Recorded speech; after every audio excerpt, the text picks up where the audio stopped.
this out. I promised myself to treat myself and visit a nearby tower. And climbing to the top, will throw myself up in an effort to make clear to whoever what it's like when you're shattered, left standing in the lurch at a church where people were saying, my God, that's tough. She stood him up. No point in us remaining. We may as well go home, 'cause I did on my own.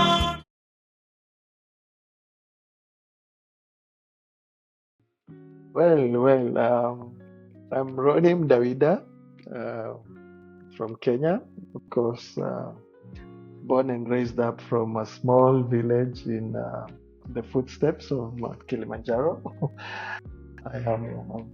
I'm a dad, a husband. Those are some of the things you can not take away from me, apart from being a passionate Bitcoiner. But yeah, I love technology. My life revolves around community building. I'm very passionate on youth empowerment and development programs, and specifically where technology can be used as an infrastructure of empowerment.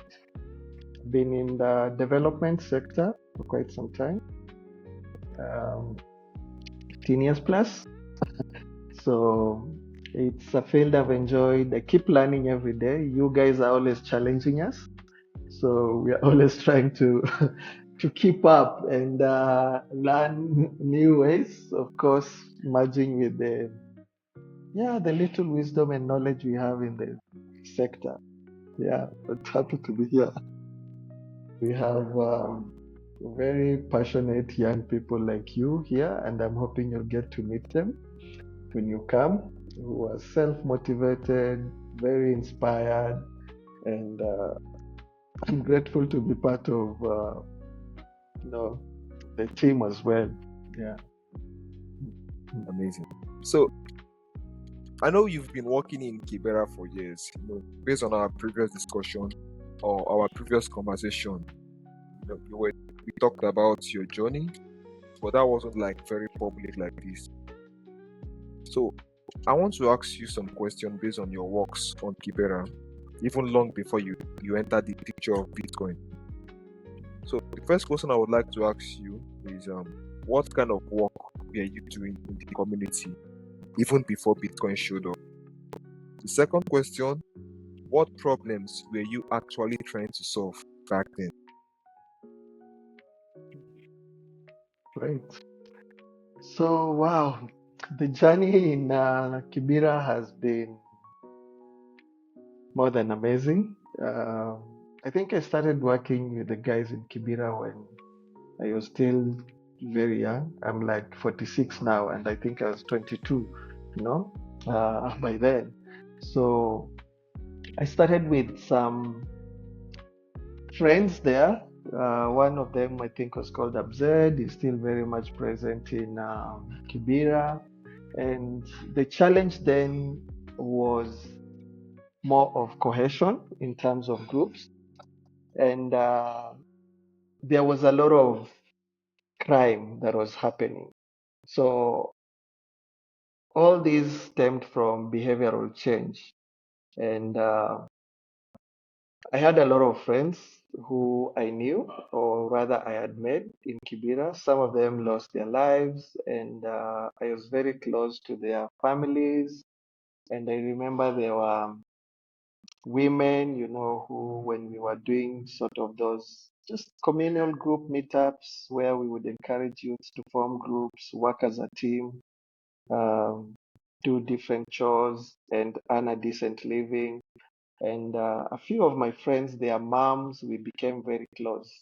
And they were really interested, in the kind of approach we were using to sort of encourage the youths to stay away from crime and all these other kind of things. But the shaping of everything was seeing some of, they were not maybe my main friends, but just seeing some of those guys, like, lose their lives from crime, um, families, like, disintegrate. And it was a very challenging phase, from what I can say. And that really shaped my foundational values in terms of how I was engaging with the young people. So we would start groups, but these groups were not groups that were funded, but it was like, how do you bring people who are looking in all these different directions, people who are competing in their everyday lives, like who is making more money, not necessarily from the right way of making the money, but who is making most money to spend over the weekend, either in drinking, in partying and stuff, to start thinking about, hey, look, we have responsibilities. How can we nurture our lives? Yes, the government sucks, but how are we going to move on, as a community and as people? So it was more of from competition to cooperation, but it was also more of behavioral change.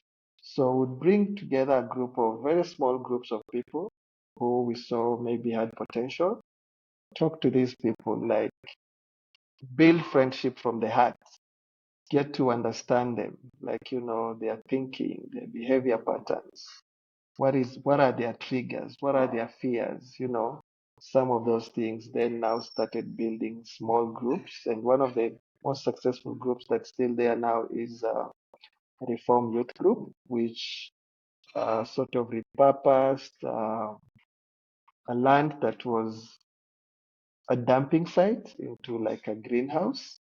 And what did that do? That brought these guys together and they were working for a common good. We can repurpose this piece of land to create value from it. This was way before, like, Bitcoin even came into the space. The other issue now was like empowerment. You are meeting these guys at their most vulnerable levels. They are here not because they want, they are here not because they choose to, but they've been born and raised up in these slum setups whereby opportunity, naturally, the confidence is low, though this area has some of the most promising people. If only they are nurtured and their potential is like, harnessed. People who have come out of Kibera are very productive people who have been doing a lot from this area. So we did look at that angle also. And one area that we came in was uh, education, sponsoring those guys who are smart, linking them up with opportunities, upskilling. If someone wants to do plumbing, how could you get them into that plumbing opportunity?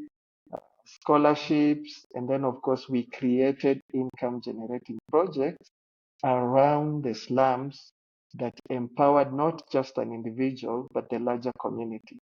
So one tool that we used was like what you would call slum tourism, but it was not slum, come and see how poor people are, but it was, how do you get people to Kibera to come and see the different initiatives by different communities, women groups, young girls, young adults who are doing so much in their own terms, to sort of make a difference instead of just condemning the whole place as slum, hopeless, and all that. So we started by training young girls, got them up with Facebook pages then before they came into websites, and they would have guests or people from the West or researchers or different people who would come, let's say a walking tour. They would pay and they are paying the local guys. So these guys now are starting to earn money from their own community, no matter how they looked at it. But these people who are coming, they would visit a women group. For that instance, it was the Power Women Group, which was comprised of HIV women who had come together. They were making amazing, different kind of art. These guys would buy the art from there, they would visit a youth group, maybe which was repurposing bonds and recycling bonds and making some beautiful jewelry, which would never ever have gotten to a market. They would visit those guys. So the economy was just growing. And these guys started seeing this as, look at this, we can actually bring something into the community while we are actually helping ourselves. So this started creating like a buffer zone in terms of they want to secure their own community because they are looking at it as a source of income. Then they started looking at it of, I need this other person, I need this other person.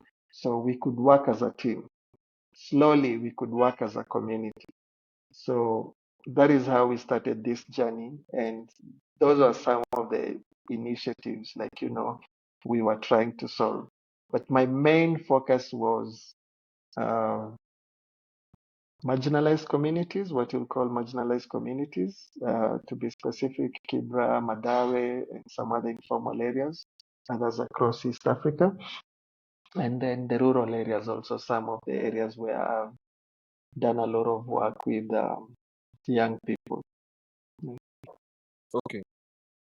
When you made mention of your behavior change, behavior pattern, can you give me like your own definition to what behavior change and behavioral pattern are? Because if someone converse with you for a long time, they would notice that you are always making these points: behavior change, behavioral pattern. When you Google it, it tells you a unique definition. But how do you see behavior change and behavior pattern affecting someone like me? Please, if you don't mind. Thank you.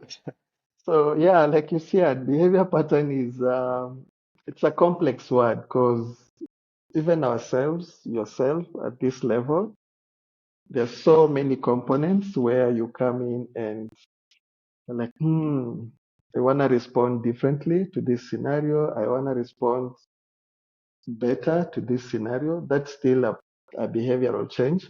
But when I talk about behavioral change in the Kibra context, when we look at those youths who are in crime, when we look at those youths who are in drugs, we don't look at them as threats in the community, but we are looking at them as potential human social capital in these communities. So how do we bridge this gap? We're not looking at Destiny should be in prison. No, no, no. We're trying to look at how would it feel like to have Destiny add value, like to this community. What are some of the things like, we could, and we are never always successful still. There are so many challenges, but it's a challenge we accept to face and build on. So when you speak about behavioral change, we're talking about someone who thinks, I don't have a way out. I have to steal. I don't have a way out. I have to mug someone. I don't have a way out. I have to rely on drugs and numb myself to whatever realities I'm facing. So the process is complex, intensive. It requires a lot of personal sacrifice, and it's just the way I guess the human behavior is, engineered. We always want to think of the worst, and we always assume the worst of the worst, but we choose to see it differently. We want to see these people as social capital, not just for the communities, but for the world. And in some of the initiatives we have done, we have so many successful young people from this program. Who some of them even now, some are studying in the US, some are working there, doing a lot of remittances back here. We have some of them who have come back to the community and they are working with their community. But that is not the most important part. The most important part is how are we able to sustain this pattern or inspire the newer generations, which are also coming up in a system, a place like Kibera, which has been forever sort of like in a constant uh, area, and in the world it's sort of like clustered as just a recipient, just a recipient. So no matter how much you put in, it's really diluted. And there's so many people working there who are making a difference, but that difference is not being felt. It's being diluted by a lot of maybe the negativity that comes out of it. So behavior change for us is huge because that is where sustainable change comes from. If I'm able to know, like, look, the problem starts with me. And either how I am responding, I am reacting, I am, you know, that gives you power to start making the right decisions. You become more accountable, you become present, and it helps for you to say, like, look, if we are going to do garbage collection today, I cannot show up when I'm drunk. I cannot show up if, you know, I have bad energy, because then I'm probably gonna be beaten or something like that. What does that do? It takes away from me my ability to earn on that particular day, even if I'm living on a day-to-day basis. So it's those small, consistent changes and actions which later on, like, translate into what we are calling like a behavior change. I was once in crime. I used to rely on mugging people, but now I'm employed in a car wash. I'm earning my own money. I'm able to feed my family. And look, I'm looking to upskill, become a plumber, and secure the future for my family. And I have relatives that I need to take care of. I need to show up for my team in the community and support it by, even if it's buying a ticket, for the team, which is super cheap. You're showing up. You're able to promote the merchants, within the community. You're building your own community. Uh, in a small way, that's what we call behavior change. It's much deeper than that, but that's how we mean here. Mm.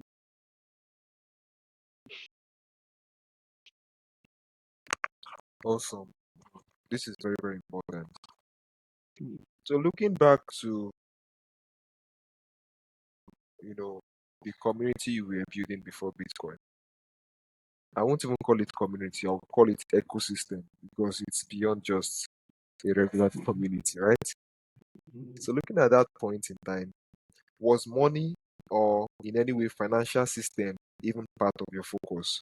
Or was it mainly focused on empowering the youth or empowering Kibera as a whole? To be sincere, it was actually to empower the community. And when you talk to someone in Kibera, they're not even looking at, like, oh, yes, people do have these visions. One day I'm going to be rich. One day I'm going to make money. But do what with the money that you make? So it was more of to build a community and a brotherhood. And I remember a lot of those guys used to go like, oh, there's something in Kenya we call jaba. It's cat, the cat chewing. Those guys, when they're taking that cat, they have a lot of stories, that they're always sharing and stuff. And it's always built around fantasies and stuff. So there's a lot of that in most of these communities. But the main goal here was, how do you survive as a community versus how do you survive as an individual? So it was not more on the monetary side, but it was more on cohesion. Like, how do you slow crime in a community? How do you become each other brother's keeper? How do you add value to your community and make it a habitable place whereby opportunity can grow? But it was never, like looking at it like, okay, the end goal is to make money. No.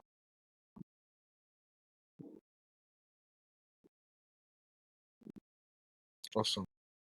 So, where does Bitcoin enter this story? And before then, who introduced you to it? And Mm. or how did you find it? So, so the Bitcoin story was an interesting one. One of the things that we do, or rather like our own source of employment that we've been doing as work, is we run something called a travel course program. So we've been doing this also since 2008. This is where we have foreign university students. We are sort of like their local professors. We partner with local universities here, build programs for them. They come 2, 3 weeks and they are able to earn credits from these programs. So we are also sort of the pioneers in the Kenyan ecosystem for volunteer programs. These were mainly built to help with the knowledge transfer or skills transfer. And I remember earlier on in the days, it was probably 2012 or so. Um, One of the volunteers we had, I remember it was called Brian. I don't know where he is right now. Not been, but he was like, "Hey, Bitcoin is gonna be the next big thing," you know. We really never paid attention, like, you know, just like everyone else. But I do remember he actually gave my brother-in-law, who was driving us then, 2 Bitcoins, you know. And he lost his phone, he lost his seed phrase. He was like, until today, he has trauma about that. When all this Bitcoin thing has picked up, I think Brian is one of those early adopters, and he's, I'm guess right now he's over the moon or something like that. But that was in 2012, you know. So yeah, never paid attention. Same with me here. I was like, okay, it's fine. Bitcoin is gonna be the next big thing. I don't even know what that Bitcoin is, so I really never paid attention. Then around 2017, 2018, one of the supporters for these grassroots programs that I was working with, they had this program. Was initiated. It was called the Ronnie Fund. If you go online, you can see it.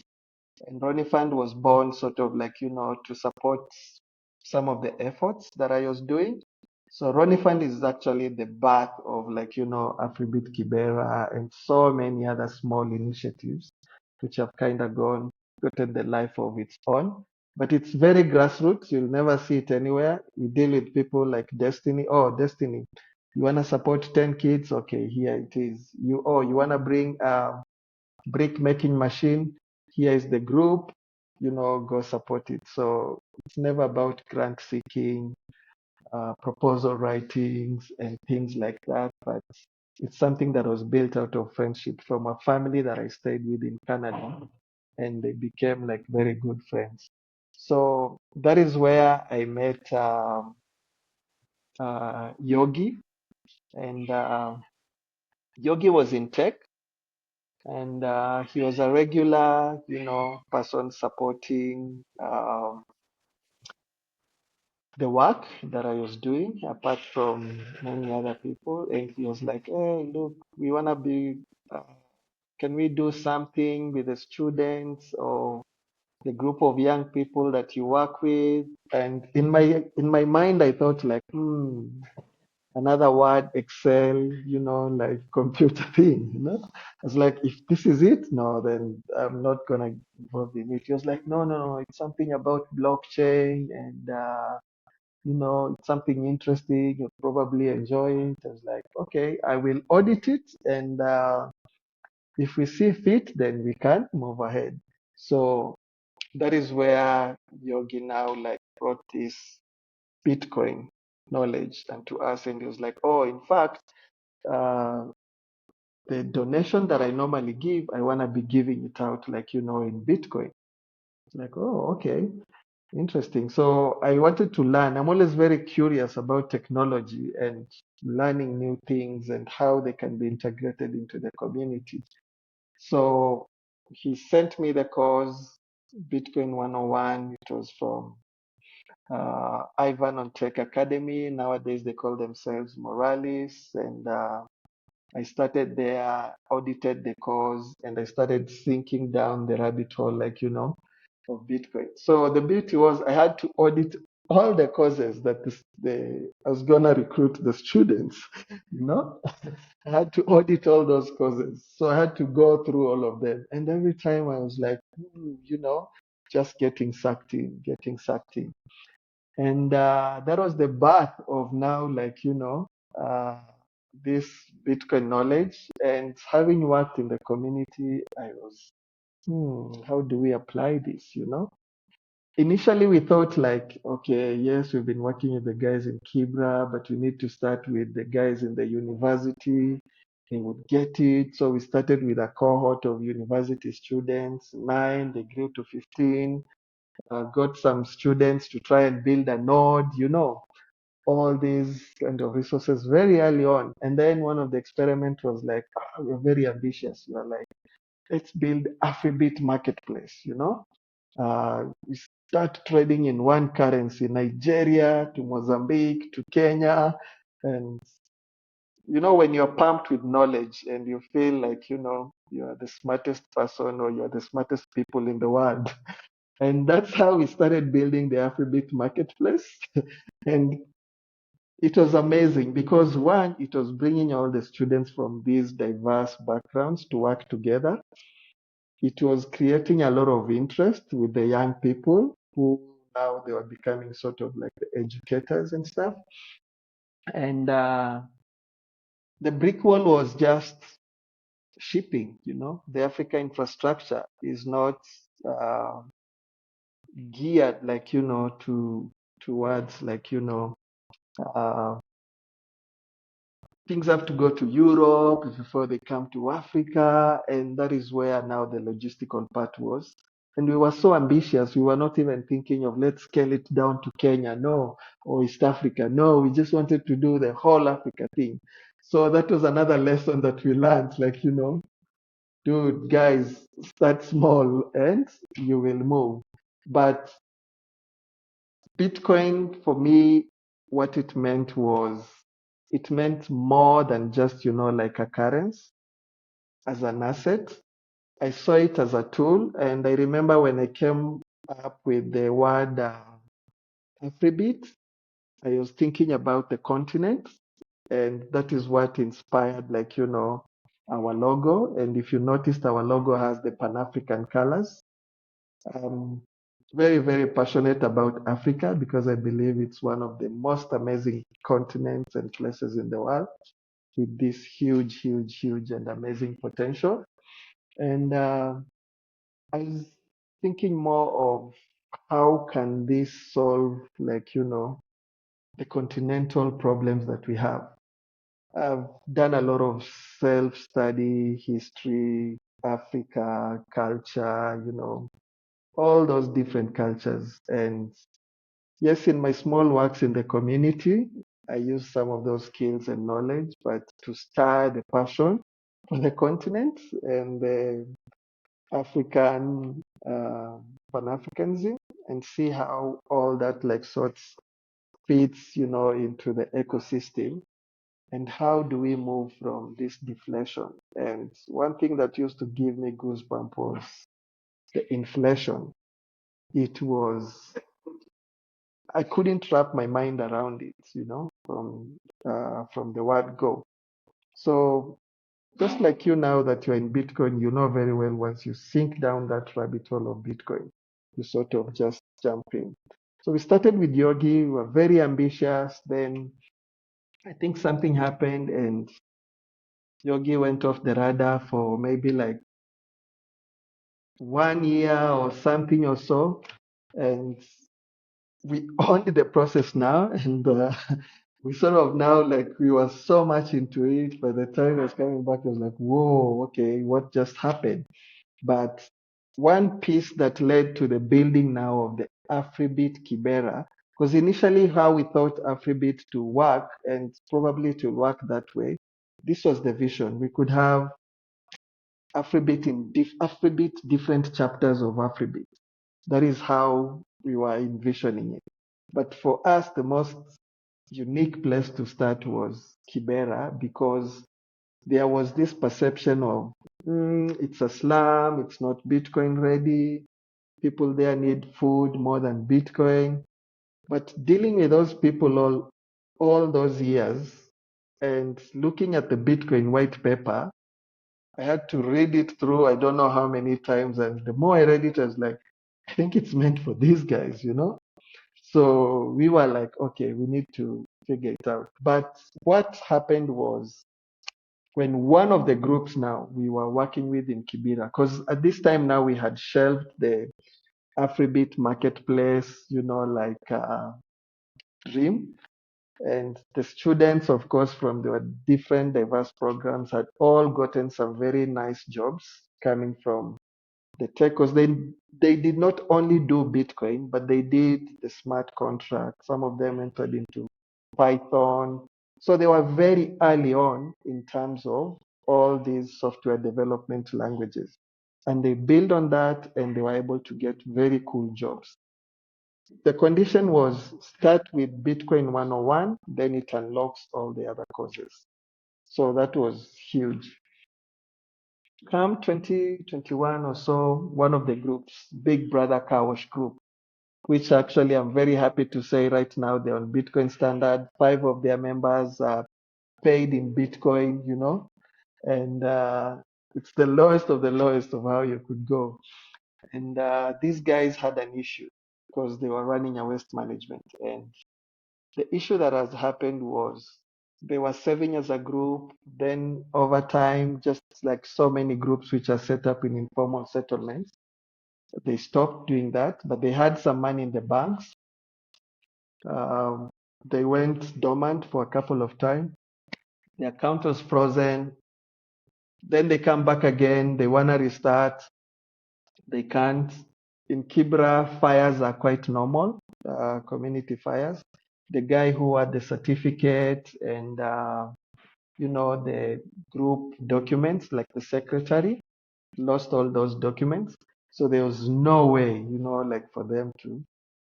And we had already now started touching on Bitcoin, but very slowly in a very informal way. So we were like, guys, this is why we need Bitcoin. Like, you know, it solves this. So we were like, yeah, why can't we do it? So we started with a huge crowd. Mitch was one of the guys, and started building small. A lot of guys dropped out who we were starting because people still had that perception. It's too technical. It's not for the people in the slum. It's for the middle class. So we had our work sort of cut out.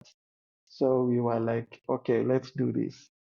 No competition. We didn't want to prove anything to anyone. We were using it as a solution to a problem that we had. And who was better placed, like, you know, to benefit from Bitcoin than the people of Kibera, who one, most of them struggle with documentation. Even if they have bank accounts, they can't keep up with the monthly charges. Most groups would form bank accounts because they have been told, look, you need bank accounts so that you can receive funding, but then they end up losing those. But here, we had Bitcoin. They could be their own banks, permissionless, secure, transparent, no losing money or like, oh, Ronnie, Destiny, someone else, we have a group and then I disappear with all the money. No, we have systems like Clan or multi-spend where all of us can sign and no one gets to withdraw money, you know, against each other's will. So we were integrating all these solutions and people are starting to look at it like, this is interesting. But the game changer was how we integrated that now to the waste management groups. If you go into any slum, and I guess it's the same case, like, you know, maybe for Africa or many other places, you will find the common earner in these places is waste management. And in fact, even the gangs, you know, or what now we would call the behavioral change factor. What we were getting was like those guys who are the dons now coming in, being part of an ecosystem or a business channel where they were rightfully earning, like, from the community. So we started incentivizing people from every waste management day they did their thing, we'll incentivize them with some sats. Where did the sats come from? The first sats actually came from us, because it was an experiment that, we were trying to do. And then I think we got a grant from Geisa of $200 at first. And then we hyped that and then slowly built it on over the years before we could get some grant now, like from Bitcoin Beach, like 5 million sats here and there. And we're building it. But it had to be built from the ground, and we integrated it in an already existing structure. These guys will still do their garbage collection, whether with Bitcoin or without Bitcoin. They're gonna do their waste management. Then when now we got them there, the issue was like, okay, where would you spend this Bitcoin? Like you've earned the Bitcoin, you have the Bitcoin, where are you gonna spend it? And they were like, we have community showers because Kibra is very dense and people cannot have showers and bathroom in their own houses. You have maybe a community shower that is shared by a radius of a couple of people. So they would spend it there. Kibra is very big in soccer, specifically Premier League. They would want to go and spend it to pay and watch for their matches, vegetable vendors. So it came another layer now, like, we need to talk to these guys. Yes, we had the trust, but now when it comes to money issues and you're dealing with people businesses, it was another layer now of trust to be built on top of the relationships we had with the guys in Kibra. Because now you're dealing with money. So started off with a few merchants. We invite them over, even like, for tea. They would come at home, we sit, we chat. If they have community functions, you show up. They have a funeral, you show up. Genuine interest in their own personal lives. And that included even helping them out in their own personal issues. But at the end of the day, you knew Bitcoin was good for this community. It was good for these people. So you would sacrifice to go at all lengths to make sure like it's entrenched and sort of like, bootstrapped in their own personal lives. So that was one step. We built a lot. It took a long, long, long, long time. We had challenges in the way because we'd bring education partners who would come and mess up the community. We had to go some steps back. The beauty is we were not doing it to prove ourselves to anyone. It's something we were doing because we knew it was a solution, and it was filling a gap to something that was really, really like, needful in this community. So we did it from the heart. And yeah, we kept building. Challenges would come, we would use those challenges as stepping stones to build it up. And we had more challenges even from that because the garbage collection guys now, there were guys who are more Bitcoiners. They would come and buy the Bitcoins from them, very cheap. So we had to come up now with a strategy to make sure, like, for every guy, every person who was in the garbage collection, they had 5 mandatory Bitcoin education sessions. We would incentivize you from the 3rd session, and maybe the 5th session. And that worked magic because by the 3rd session, a lot of those guys you're calling garbage collectors, they were so Bitcoinized. They were the ones now who are teaching other people. Then we moved another layer now of before we give you a QR code as a merchant, we had to have 3 sessions with you. No problem. At my house, yes, come. You would sit, have tea, but make sure you understand what this Bitcoin is that you are receiving. So we went that step, and slowly the ecosystem started forming. Then now it came to now like strengthening. Partnered with Felix, Linda from Beat Savers. We would do those sessions. Trezor came on board. Trezor actually did help us in educating a lot of merchants sessions and having some of those incentives. That was a big game changer. And then now we started nurturing the leaders who are emerging from this ecosystem. And these leaders now became like the community peer-to-peer educators. We will look at who is the destiny in this, in this setup. Pick up the destiny, make sure Destiny has all the possible knowledge, expose him as much as he needs exposure, and then get him back in the community. And now those are the guys who are running the meetups. They are doing the peer-to-peer education in the community, and the ecosystem is just growing. I think by the end of year, we could have like 50 educators just in, you know, in Kibra alone. And it's so inspiring because you'll go to Kawosh and you will find there's a Bitcoin professor there in that Kawosh. Not who knows about Bitcoin, but they know what it means and what it entails, like to integrate it into their own daily lives. So we moved away now from what I would call sort of like evangelizing Bitcoin, but wrapping Bitcoin in our daily lives. And this is what I mean. Like, how do you get the motorcycles, or here in Kenya, we call them border borders, who are trapped in very exploitative loans, very extractive loans, to work as a group? Remember the original concept of creating groups way before Bitcoin, getting them to see a common goal. Look, 10 of you have all taken loans from Shylocks to buy motorbikes. You're sitting in the same stage, waiting for the same clients within the community.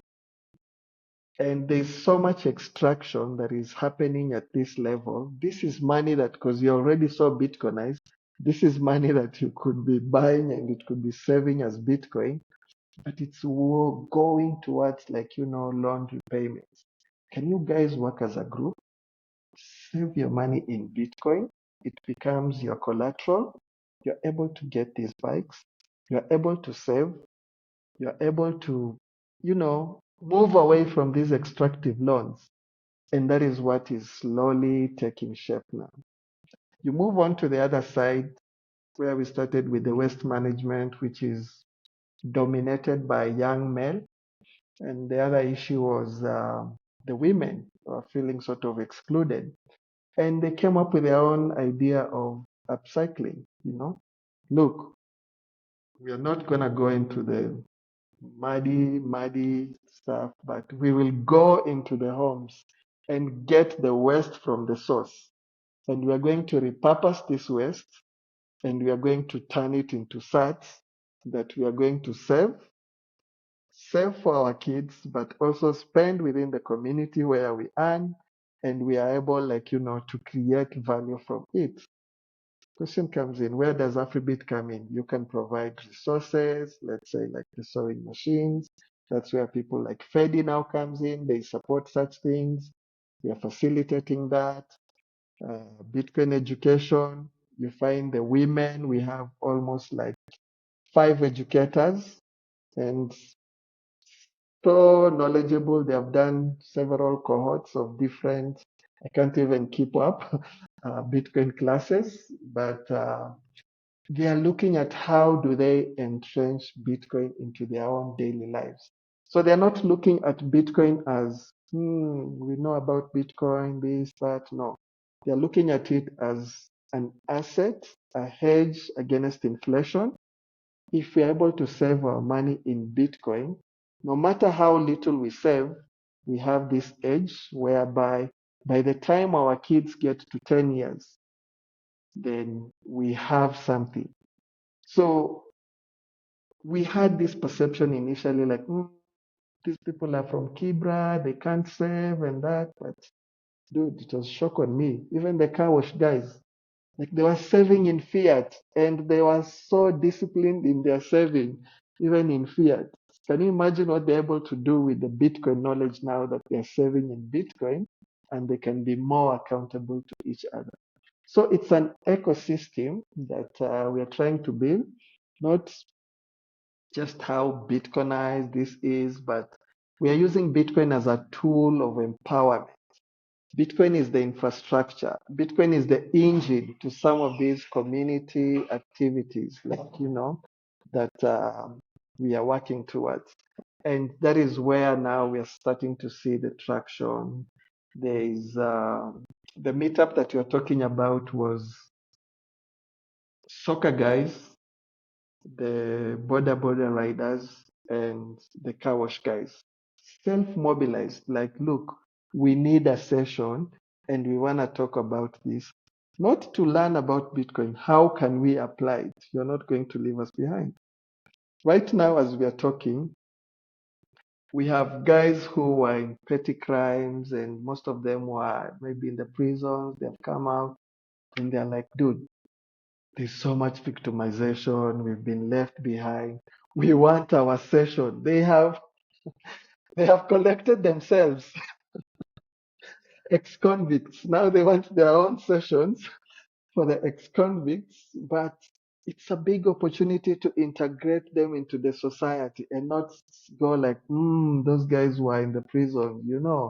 How do you bring them on board and build a community?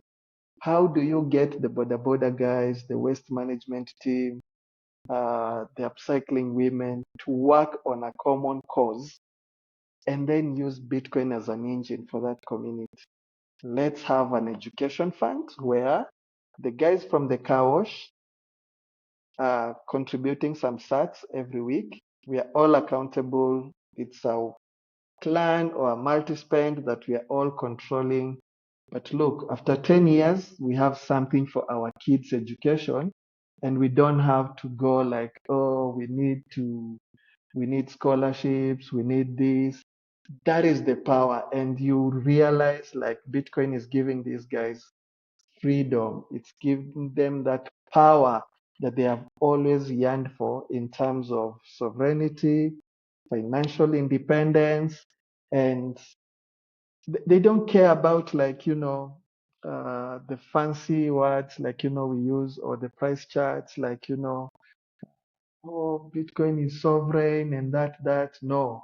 What for them, they understand is, look, if we can save as a group, because we have tried to save on our own and it's a challenge, but we can work as a team and put each other in check and we're able to save, then this becomes powerful. And then we stop looking at it as a me versus you, but a we issue, whereby we have sort of now building a community. And for me, circular economies, what they mean is, are we able to hold value into this community over time? If we can hold that value over time in a community like Kibera, then we'll be having a very different conversation, like, in the next few years. Yeah, sorry, I talk a lot, but maybe I'm very passionate about these issues. But I don't know how I can share this story enough times, like, for people to get where we are, what we are doing, the challenges, and we love challenges, man, because they keep refining and they keep giving us and helping us to think outside the box in so many things. Yeah. Like, to be honest with you, you have actually like gone through the whole question and answer phase, and you've just like you've left you've answered all the whole question I wanted to ask. You've answered those questions. Like, the passion I'm there is glad. very, very inspiring. Like, basically, as we are discussing, Mhm. one or two points has been taken in by me, because I kind of like see it as, basically what you are building in Kibera. is just like a face. There are still other faces for AfriBit Kibera to transition so it can be called AfriBit Mm, Africa. People building Bitcoin circular economy like in this community, they'll be like, this is the face we want. Well, you like what I just saw and with what is on your website, because if you check AfriBit Kibera online, you will see the AfriBit Kibera website. But what you can see there is AfriBit Africa. And speaking with you, the goal kind of like is to replicate this working system to other part of Africa, but focusing mainly on Kenya for a start or Kibera for a start, then transition it to other part of Africa. You know, it shows how passionate you are in not just Bitcoin, but also in the community aspect of life, because there are different communities that has been known for very, very bad things, more of like bad reputations because of the people are maybe scams, people thief, people are like unemployed.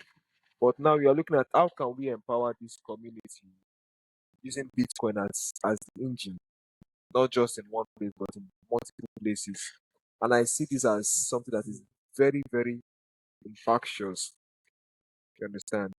And I want to appreciate you once again for the insights and also the knowledge. I am even gaining more knowledge in how can I even transition what I am building in my own circular economy, in my own community. And that is one and that's awesome. one reason why if I'm on the call with you, I let me just say my secret. Most times I have like a book and pen with me, so I can just keep on jotting down all these important insight. Because when I integrate it in my own life also, I would see the usefulness, right? Yes, I once again yes, yes. appreciate you. Thank you. Thank you so so much. Thank you. And we need more builders like you because this is a marathon, like we say. It's Yeah. not a competition. We can do more together, learning from each other. Uh, we would not like someone to make the mistakes that we made, you know. We would like people to learn from our mistakes. There are so many people who are doing so many amazing things. I go down, like, you know, to Ekasi. I talk to those guys there, Lutando, you know, these other guys. You talk to Lisa. They all have their own unique strength, their own unique challenges. But if we can combine that, you know, we can really, really fine tune this. But I believe, like, you know, the strength of adoption of Bitcoin lies in the circular economies. I'm a firm believer of, you know, like circular economies, and specifically for settlements like, you know, and informal settlements like the one that we are working with here in Kibra. It's it's gonna be a game changer for sure. Like I see it in a very small way, in a very micro level, the kind of knowledge and impact it's having at personal level for different people that I interact with. And for me, that is what is most important, you know. Someone is saying, like, look, if I can teach my family about Bitcoin and we can hold Bitcoin as a family, and then they start having that conversation, then it moves on to the community level. It moves on to the, you know, what we call chama or like the cooperative level. And that is how we will transition as, you know, a country, as a continent, as and the powerful voices which are, you know, sharing these stories like Destiny here through the Bitcoin Africa story. Wouldn't have gotten a better name, man. So yeah, you guys have so much to do, and we are so proud of you. And I hope and wish, like, you know, you can receive the support to visit most of these places and share the stories that are happening in the ground. Because I know there's a lot that is happening in very different communities, and probably people don't get their stories shared out more. For me, it's more of how do we synergize this and share the knowledge and, you know, help build this ecosystem, because we are we are ready, man. We are ready. Africa is so ready, like for Bitcoin. So we don't have to be the consumers, but we can leverage this and just leapfrog, just the way we moved from the landlines into the mobile phones. We can actually, like, leapfrog the financial system and enter into the future, especially for the young guys who their mindset has not been messed up by the traditional, like financial system. That is why I'm so bullish about the Gen Zs and the young people, because they could leapfrog this stage basically and just move into the future. Yeah. I would agree with you. Like I agree with you in everything you said. And to add to that, Africa is ready for Bitcoin. And Africa is also where Bitcoin works because there are some functions, we are proving that Bitcoin is good in this in everyday payments. Bitcoin is good in terms of medium of exchanges. That even if you would go outside, maybe to Europe or America, you can't see Bitcoin being used, in the way it's being used here in Africa. And talking about the empowerment side of things, the community empowerment, personal empowerment, even as a family, stories like Bitcoin, AfriBit Kibera, can generate a lot of testimonials to that statement alone, Mhm. because there are stories in communities that can actually inspire more communities to accept or to adopt Bitcoin. And we hope we get to that point where we also can visit communities in real time and share the stories happening there. That way, it's like we as an African telling stories, that is happening in Africa. So that should be the goal, honestly. I really appreciate, you know, every amazing insight you've shared with us today. So speaking Thank you. about Thank you. God bless you. So speaking about what didn't work, you mentioned earlier that you built a marketplace, and I'm sure the marketplace is still like, I'm sure you guys are still going to build the marketplace, or you guys have built it already. But before we come to that aspect, Yes. before we come to that aspect, I would like Yes. to know, okay, what didn't work when you guys when the building of the marketplace was working, and also when the earlier education happened. What was those circumstances that made you know everything, like most of what you are building, not function? And I'm more specific of the marketplace. And now you've built the marketplace,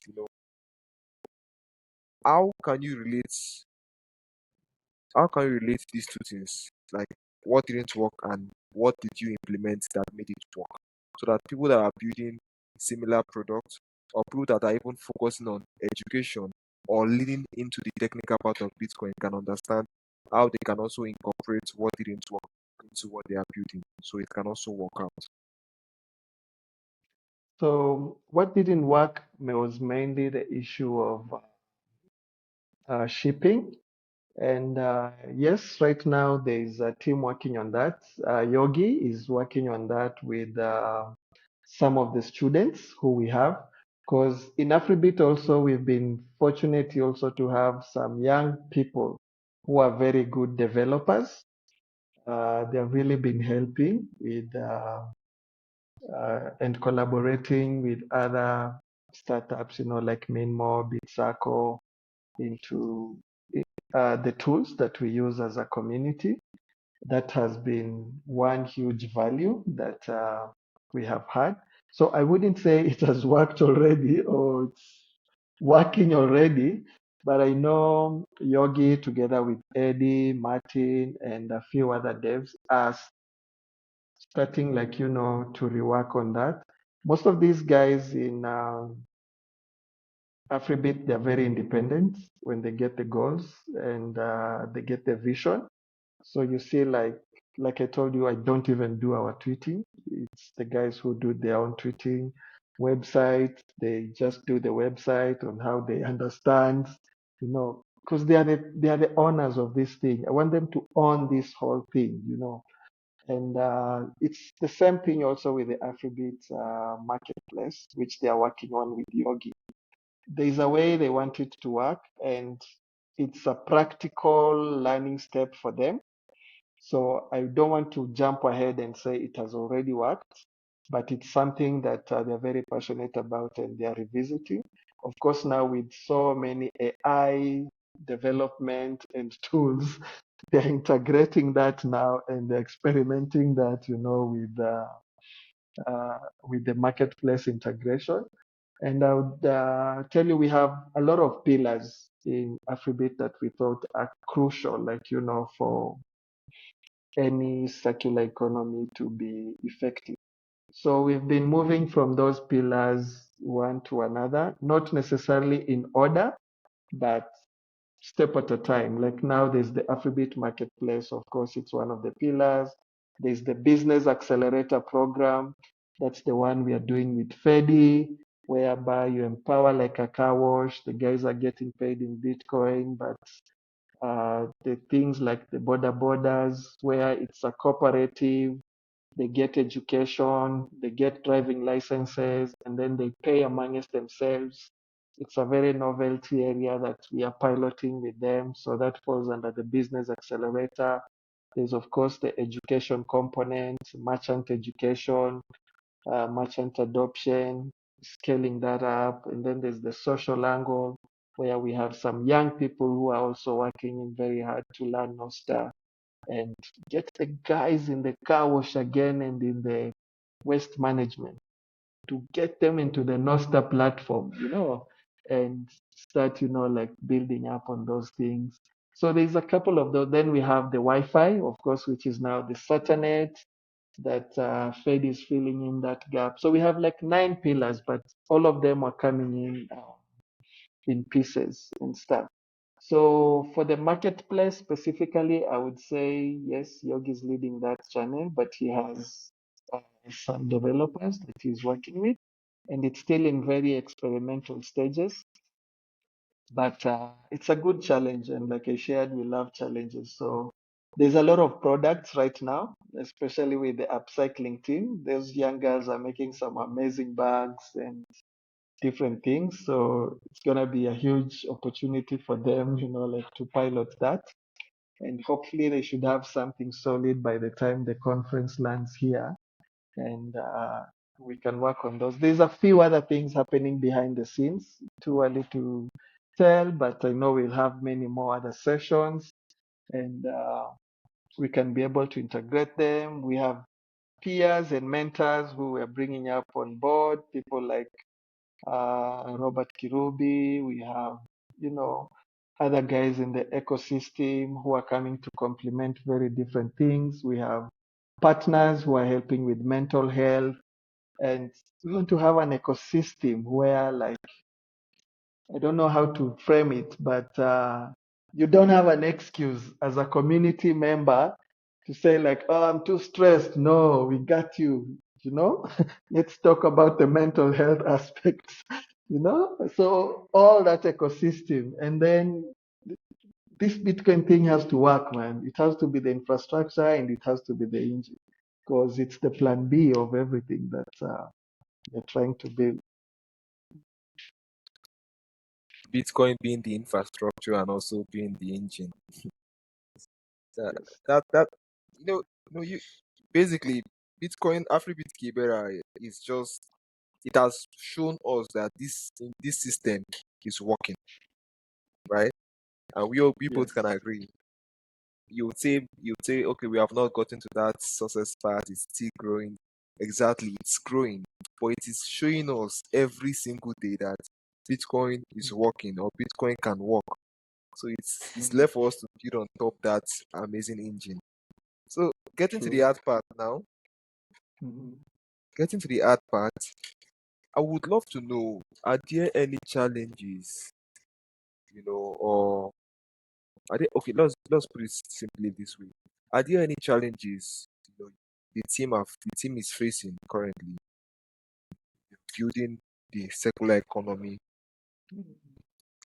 Kibera initiative? Wow, challenges have been the cornerstone for our success. Uh, One of the main challenges I think I would share and be honest about is the ability to scale because of resources. In Kibra, we have 11 villages, right?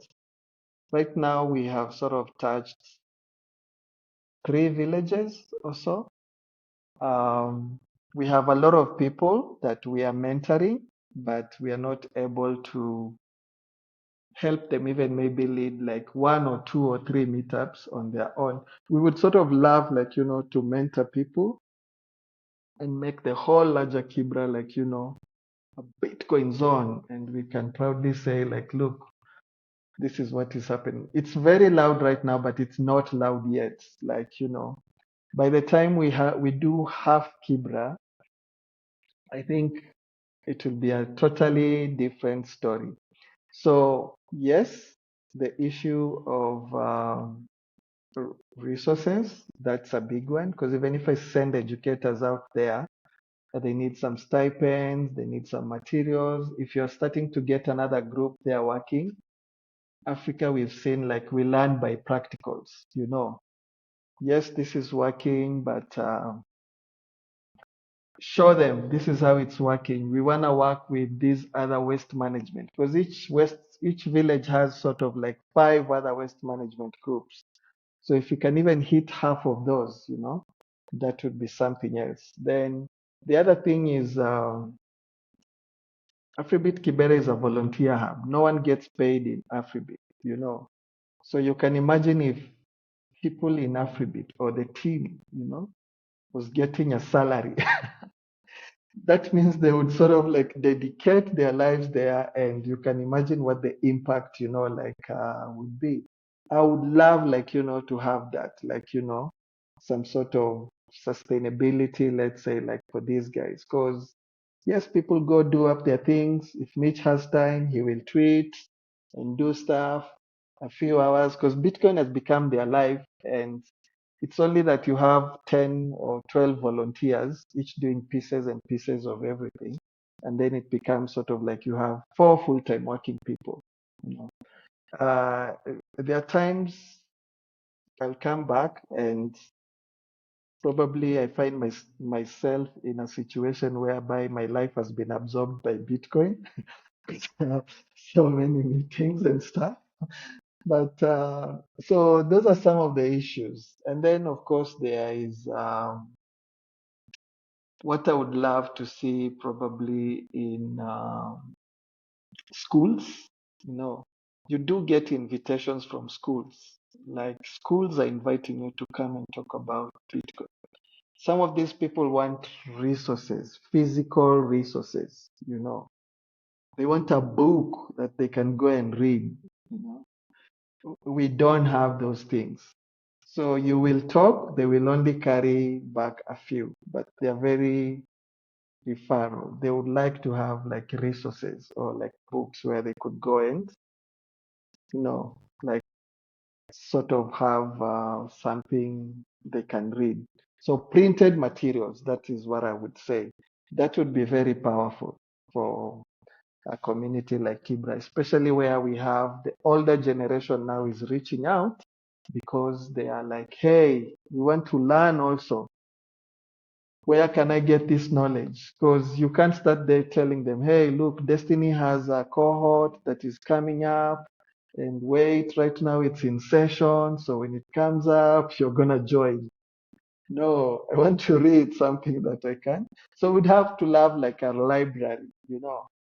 Every single day we have so many people who are reaching out to know how can they learn, about. So you'd refer them to the core and they're like, oh, the core hasn't, their sessions is ongoing. They need to wait until the core finishes after 3 months and stuff. So it's those kind of challenges that we are facing right now. And then there are some business accelerator programs that they would have so much impact. Like what I would love to see is I would love to see like the waste management programs. those guys have like a shredder or maybe like a baler where they can add value to their waste. And eventually they could have a molding machine where they are having a product made from all the waste. Because right now they have to sell that to the recyclers, you know, and they can sell it at a better price if they shred it or if they bale it. But right now, you see the challenge comes in with even the issue of storage. If they if they collect so much waste, they can only store as much, you know, because they don't have a shredder. So equipment comes down again as a need to some of these communities. So I would call that infrastructure. I'd call that like infrastructure. And then I think the last thing that has been happening and it's inevitable is probably even with Satellite, there are people who can still not maybe access the internet because their devices are not compatible, or maybe you will find they don't even have that phone. So yes, they very much have the knowledge, but they don't even have that phone. That is the reality and the harsh reality, like you know, of the ground. And then there is a lot of need for, and this boils down to partners. We are already actively working on it. Partners who can add value to some of the development or the community work that we are doing. And this comes to the issue of, let's say, like the roadside vendors who would want their sheds or their vending stores upgraded. Instead of those dilapidated shacks, they want them made, and you can brand with your Bitcoin messages however you feel. So that's something like, you know, we would really, really love, like Bitcoin Africa story, you know, they have their shed there with a Bitcoin logo and all that. It's making our community look nice, but then those women are not getting rained on during the rain season, and they can safely lock their stuff there and live at night and have some psychological safety, you know, my goods are not exposed. Yeah, so those are some of the key challenges. But step at a time. But yeah, those are some of the challenges. Amazing. Yeah. Like, most of these challenges be very, very nice if there are like partners or more supporters to contribute to what the team is building, right? So to add Absolutely. on to this question, is there a dedicated page where people can reach out for support? Yes, our website, which is made by our young dev Ed. Ed manages our website. Ed is 22 years old. AfriBit.Africa. We have a page there where you can go. If you have ideas for him, feel free to send him ideas on how he can make the website amazing, or he can plug in some things. And yeah, so yeah, that is the page there. And there's a place there written Fuel BCE. So people can reach there and they'll be able, like, you know, to support. We are very bullish on trying to build sustainable projects, but amazingly, like, all the support is welcome. But one of the key ingredients on how we've been doing this is embedding Bitcoin into the daily activities and economic zones of the community of Kibra.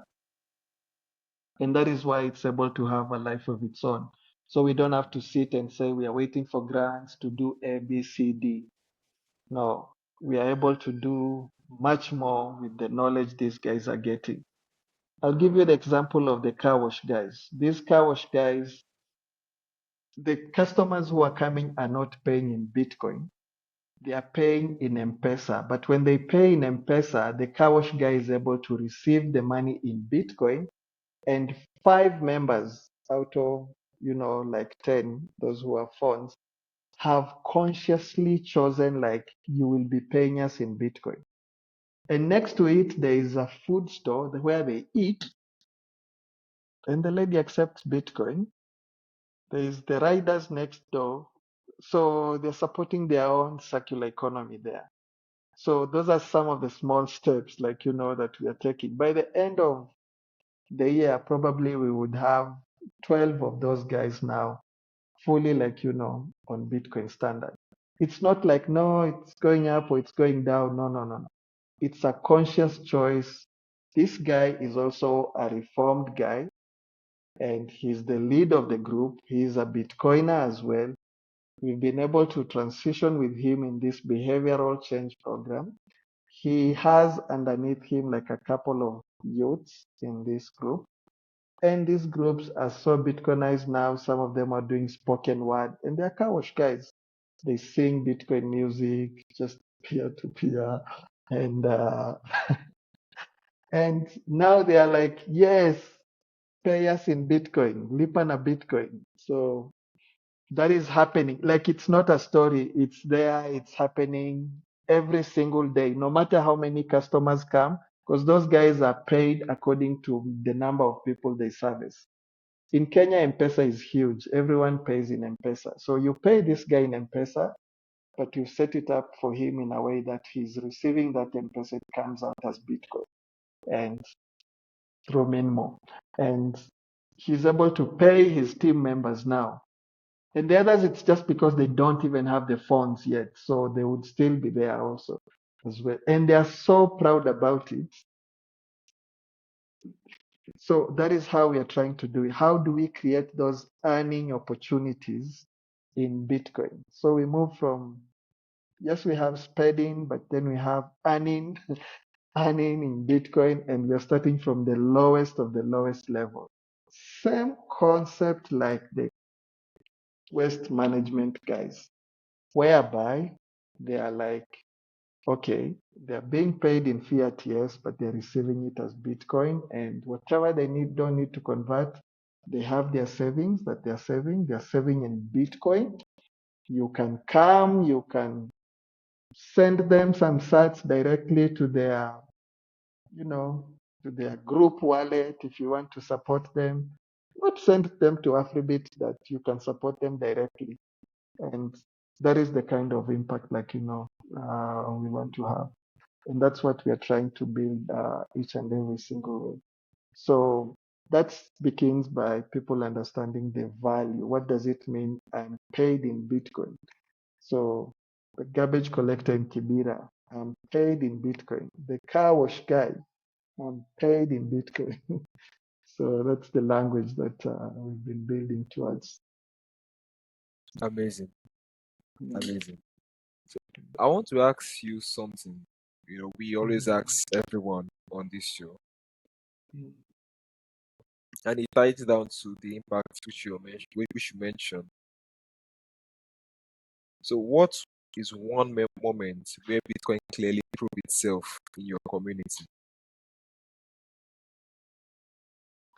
I think when one of our youth members, this guy had attended Treasure Session. She was one of the biggest skeptics. Bitcoin is a scam, He was very loud about it. And he's a young guy who is very stylish, very influential in the community space. And we're like, dude, come for the classes. It won't hurt. We'll give you some sats for attending. Imagine we are paying you to come and learn about scams. And the guy came and, you know, first session, he was hooked in. He was like, came again. Then the third day, he showed up, like, he was like, hey, mm, can you come see? Can I come see you? I was like, yeah, sure, sure. Came home, we chatted. So he was like, he was trying like so many apps, like, so which one is the best one? So we did that, but it was not just after the treasure, but we had like 4 more sessions with this guy one on one. This guy right now is the biggest ambassador of Bitcoin. He was able to teach the sister who sends remittances from abroad, and the sister sends money back home, like in Bitcoin, and they are saving so much in terms of, like, remittances. For me, that was like an aha moment. So you can imagine with the insane, like, uh, remittance fees. What would a country do with that, if, or a family, if all that value that is lost, they are able to get it at home? That was one. Hmm. I could point 10 or 20 of them because these things, even me, they shock me every day. And I think sometimes I'm so divorced from the reality until you get there and someone is telling you, because sometimes you feel like it's a story, like, whoa, what do you want? Stop telling me all these nice things. But we do have challenges and we are very open about them. Then there was this guy who created a Bitcoin song. I don't know if you heard it. The one for, yeah. And I'm his biggest Nigeria fan. awesome, awesome, awesome. That's cool. Because this kid came to the classes. He also started with Trezor, then we complemented with one-on-one sessions. And then he told me, like, look, I have a group of friends who would like to learn about Bitcoin. And I'm going to teach them, but I'm also more so going to do it via music. You're like, yeah, yeah, yeah, sure, show us what you got. And the song he composed was so passionate. He understands how it integrates with the circular economy. He understands the value of saving. He understands the value of, transaction fees in remittances and all that. And he's able to package it in a song and make it play, like, in the community, and people, like, are able to adapt with that. And boom. This guy, the first thing he did actually was he was just stacking. For him, his best moments are when the Bitcoin is dipping because he's buying more. He's buying more. And he will buy from you Bitcoin at profit, If you're selling him Bitcoin for 200 shillings, he'll tell you, I'll give you 220. So this is someone who has clearly understood the value of Bitcoin.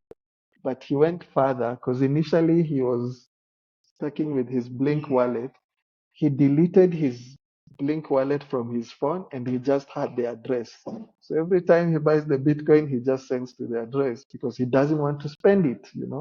He's just stacking it and stuff. So for me, when I see someone is looking more into those long-term angles, and then I know they have understood the Bitcoin principles, it's not about trading, it's not about quick rich scheme, but they know, like, it's a long-term preference thing, and their behavior is also changing in terms from, quick gratification to delayed gratification. So that is huge. And you can see that translating even in their own daily lives. Yeah. That's huge. Deleting your like he deleted his Blink wallet to just keep on getting more sats, so you can't even withdraw the money. Yeah. Yeah. Yeah. That's And amazing. that's why the clan That's so feature, powerful. and the mult spend feature becomes so huge. Because we're trying to ask guys, like, guys are always like, how do we protect our sats from ourselves, Because the Ubuntu lifestyle in Africa. Oh, my aunt is sick, they need some help. But once you start getting them to think of their Bitcoin as their house, would you sell your house to go and help your aunt, So it's those small, uh, mechanisms and teachings that you have to give them, and they start getting it, and slowly they integrate it, into their own personal lives. And that's how it becomes powerful. Mm. That's powerful. That's powerful. But to also add to this question, I said you should share with us like the aha moment. So I also want you to share with us, when you tried to, okay, okay, I want to ask you this question also to add on top of this question I asked, the previous question. So was there a moment where Bitcoin didn't work as expected? Because you've shared us the good side. I want to also know if there's also a bad side. It's not really Yeah, bad, yeah, it's just yeah. like, So yeah, yeah. We had so many, we had so many moments, and this helped us identify the gaps, especially in the volatility, where some merchants were calling and they're saying, "Oh, we've been told Bitcoin is going to zero. What is happening?"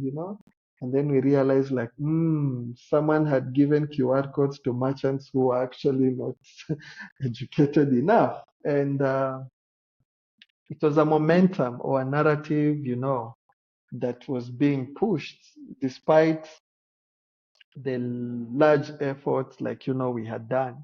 We realized there were still so many gaps in people, like, understanding. There were some young people who lost their seed phrases for their wallets, like, in Fedi.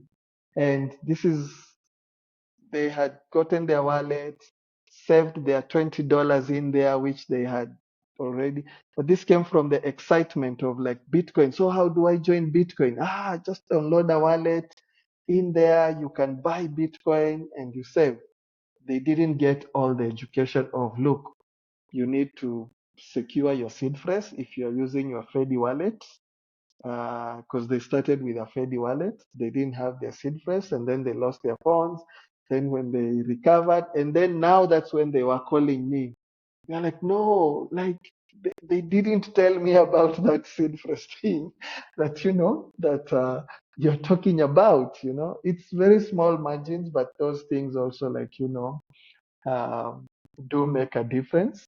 So there's that excitement whereby I've attended 2 sessions. I feel like I know a lot. Bitcoin, just download a wallet. You can send, receive, and this and that. They're not able to digest it. Look, you can start with a Blink wallet if you're using Fedi, secure your seed phrase. And then a lot of them, they just want to screenshot the seed phrase and it's still in their phone. When the phone gets lost, it's lost with their seed phrase. So those kind of things now with education now like matters. But these are the guys now you will meet halfway and say like, okay, you've learned a hard lesson. I'm gonna give you half of what you lost, but I want you to teach other people that what happened was from A, B, C, D. So you make them allies instead of just letting them to go and say like, hey, that's crazy. Then lately there was the issue of people who are saying their accounts were frozen and with the Binance issue and stuff. And that depth now helps you to show like there's a lot of gaps in these areas that needs to be filled. Yes, you might have a wife who is very Bitcoinized, but then she's coming from a very masculine family where the husband feels they have an ultimate say and the husband is not willing to learn anything from the wife, no matter how good it is. So you have those challenges also in there, like of these spousal challenges where the women feel like as much as I have this knowledge, I can't share. Though for them, it's a strong point because they want to save and their husbands not to know because their money would be used on betting or drinking. So it's a powerful side as well. But there's the issue of dynamics of, you guys are radicalizing our spouses. So there's a way you have to manage those community needs as well. And you have to be very diplomatic in a sense. We had the issue of the bolt cards where we were giving them to kids. And unfortunately, some parents would pick the cards and they want to go and sell the card. Yeah, we're living in a very informal settlement because they're thinking this card alone it's worth maybe something, and it has zero sats in it. But my kid is able to buy some prize from this. So those are some of the communal challenges that we face, and because of the hierarchy in the societal structures, you can reach the young guys, but you're not able maybe to reach the parents. Though we do appreciate their parents who would come and say, like, look, I bought my son a phone. He just finished high school and he came and showed me app on his phone, which has, he told me it's called Bitcoin wallet. And when I give him like small, small pocket money, he says he saves it in Bitcoin. I want to know, what is this Bitcoin? So this helps you start the journey now with the parents, and now there it becomes more powerful. To be specific, I've had like 6 kind of interactions with, parents who stop you on the street. Yeah, that is the Bitcoin guy. And then they come, now you become friends, you share. What we are seeing, it's translating into QR codes into their shops. And now they're learning, it's bringing them together. It's a generational interface. So Bitcoin is now uniting people because we have had this intergenerational gap widening. But in a small way, we can say now it's sort of like, bringing the old and the young people, like, now like together. Fathers wanting to spend more time with their daughters to learn about Bitcoin or vice versa, which is a positive thing also into a community. Amazing. To wrap it up, we just have 2 questions more, then we wrap it up. Because one thing we do respect is time, and we respect your time. And I know having this time with you now is a very precious thing. And I want to once again appreciate you, for making yourself available, even when I know this is a period where you'll be busy with the conference preparation, with the Bitcoin community, and with work in general. So thank you once again for giving us your time. So if someone like listening is listening right now, or maybe when we've done the recording finish, we've posted it. Let us say someone is listening and they want to get started with Bitcoin, either using it to build something or either use it in their community. What should they focus on first, and what should they ignore? Thank you. I think this is equally important. You hosting this show, I respect you also taking your time and effort to put all this thing together. I'm sure maybe it will have value to other builders in the communal space, and it's also a learning platform for each and every one of us. So I would repeat this again, and what I would honestly say is look into what value you can add into a community. Don't go to a community thinking you have a solution to their problems. No, you don't. It doesn't matter how smart you are, but you don't. So look at how you can add value to the community.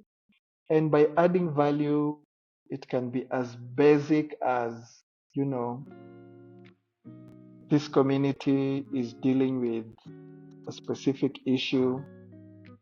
What other knowledge do you have that can make whatever they're dealing with less difficult, or maybe make them more productive in a way? And it will be so hard. And I know maybe it works, it has worked in other instances. I wouldn't know, so I don't want to put a blanket thing on it. But what I would find more powerful is what problem are you solving? What value are you adding, into this community? If you are able to nail that down, and you can bring the community, whatever group you're working with, into a level that they can see like we are better working on this solution as a team, then half of your work is sort of like, it is sort of done. We have a problem, inflation. Yes, it unites all of us, but how does it translate to our everyday lives? Yes, our purchasing power is eroding. Yes, that unites us. But what value are you bringing to us as a team, specifically if you want to build a circular economy. If you just want to share Bitcoin knowledge, then that's fine. Like you can talk to wherever, whoever, because you're building more nodes anyway along the earth. But for this specific one, I would want to say it's value addition. If you can find a way of how you can add value to someone, to a group, to a community, then you are halfway there. So let us just imagine Bitcoin disappears tomorrow. So what part of your work or the work of AfriBit Kibera would still matter? Wow. It's a good one, but yeah, trying to think about it disappearing, but it kind of doesn't even ignite that level. But yeah, having said that, I think for me it's the relationships. The relationships are so solid. We strengthen them every day. Every day, I personally challenge myself. What have I done to improve my relationships with the guys in Kibra? If it's someone I meet new, I want to know more about them. They're interested in the Bitcoin space. How can we improve that? So, one thing that would remain so solid for sure is the relationships that we have built. Despite the disappearance, I'm hoping we'll still be able to maintain those relationships. But those relationships have now gone far more beyond, Bitcoin, because they are on shared prosperity, shared vision. There's so much more. And if you're going to remove this engine, then we still have the shell. Yeah. Yeah. Because circular economy is beyond just online display here and there. It's more of like relationship you build with community members. So that makes sense. 1000%. Circular economies is more about trust, it's more about relationship, it's more about, and yeah, I would say relationships 99%, and then the rest. Yeah. Awesome. Yeah. So with that, I would like to say thank you so much. It has been a wonderful and insightful session. So this has been Bitcoin African Stories, and I want to appeal to everyone watching to check out AfriBit Kibera. You can check them out on Twitter. They're also on LinkedIn. I saw AfriBit Africa on LinkedIn today. And you can also mainly just check the website, AfriBit Kibera. Let me check the website once again. AfriBit.Africa. You would see their amazing website. It is looking so very nice. And support them. Surely support them, because these guys are doing great and wonderful works. So once again, I am very excited to have you, Mr. Ronnie. And it has been an honor. Thank you so much for the conversation and the insights. And I look forward to having more sessions like this with you. Yeah. Yes. Thank you, man. Look forward to hearing from you soon. On the side, away from the cameras, I would really, really love to get deeper with what you're building, exchange notes, share some ideas, and probably collaborate on some of the things and ideas and stuff. But I'm very proud of the work you're doing. I know it takes a lot, and can only give your gratitudes. And I'm very hopeful I'll see you at the Bitcoin conference Nairobi.